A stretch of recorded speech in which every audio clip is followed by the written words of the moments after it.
Lucy, आपल्याला इथे येऊन किती दिवस झाले, किती महिने झाले, किती वर्ष झाले? काही आठवत आहे का? की मेमरी लॉस? किती वर्ष झाले सांग इथे येऊन? तुला फक्त खायचं असतं ना? आठवतो आपण कधी आलो इथे? 7 महिने झालेत आज. किती किती महिने झाले? 7 महिने झाले. पण तू तशी त्या तशी हावरी. मी तुला नाचवू शकते. शेरी का मिळा? शेरी, क्यों तुला आठवतं आपल्याला इथे येऊन किती दिवस झाले? महिने झाले की वर्ष झाला? आठवतंय का काही? आम्हाला इथे येऊन झाले 7 महिने. तेव्हा लुसी होती फक्त 7 वर्षाची. नाही रे, 10 नाही, 7 वर्षाचे आहेत ना तुम्ही? 7 ना? हां, 7.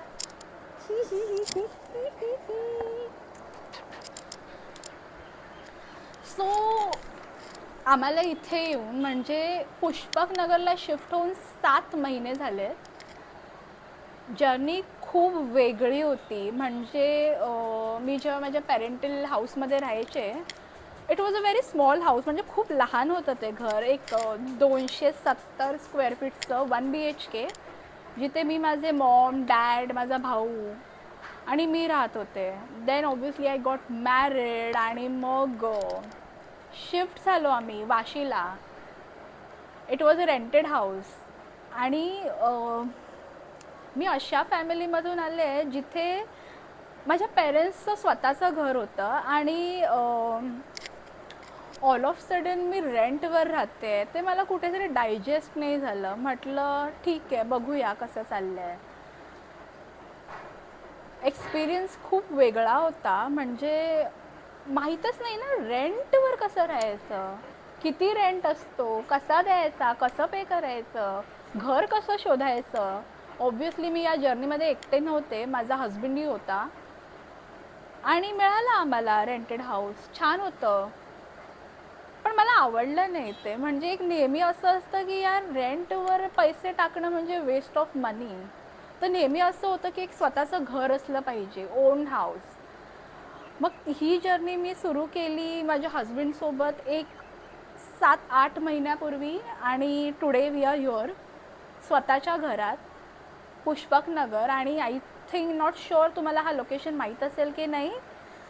नवी मुंबई इंटरनॅशनल एअरपोर्ट आता जो झाला आहे त्याच्या एक्झॅक्ट ऑपोजिट आहे. सगळं डेव्हलप होतं आहे. It's gonna take a while, but at least स्वतःचं घर आहे, ती एक सॅटिस्फिकेशन आहे. 7 महिन्यापूर्वी इथे मूव्ह झालो. गोष्टी होत गेल्या, चालत राहिल्या. मी, माझा हजबंड, शेरा, लुसी, चौघं शिफ्ट झालो इथे. आणि नाही नाही म्हणता हे अख्खं घर उभं झालं.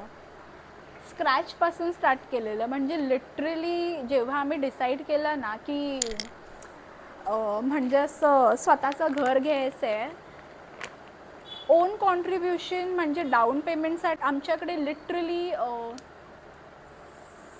7-7.5 लाख होते. आणि डाऊन पेमेंट जवळजवळ आम्हाला आणखीन थोड्या पैशांची गरज होती त्यासाठी. ऑब्व्हियसली पेरेंट्सने हेल्प केली म्हणून आज इथे आहोत आम्ही. And thanks to all of them. Coming from a middle class background and building your own house was all together a different journey. So बस काही नाही, हाच एक्सपिरियन्स मला शेअर करायचा होता तुमच्या सगळ्यांसोबत, सो दॅट तुम्ही इन्स्पायर व्हाल तुमचं घर घेण्यासाठी, तुमची स्पेस मिळवण्यासाठी, तुमचं आयुष्य जगण्यासाठी. बाय.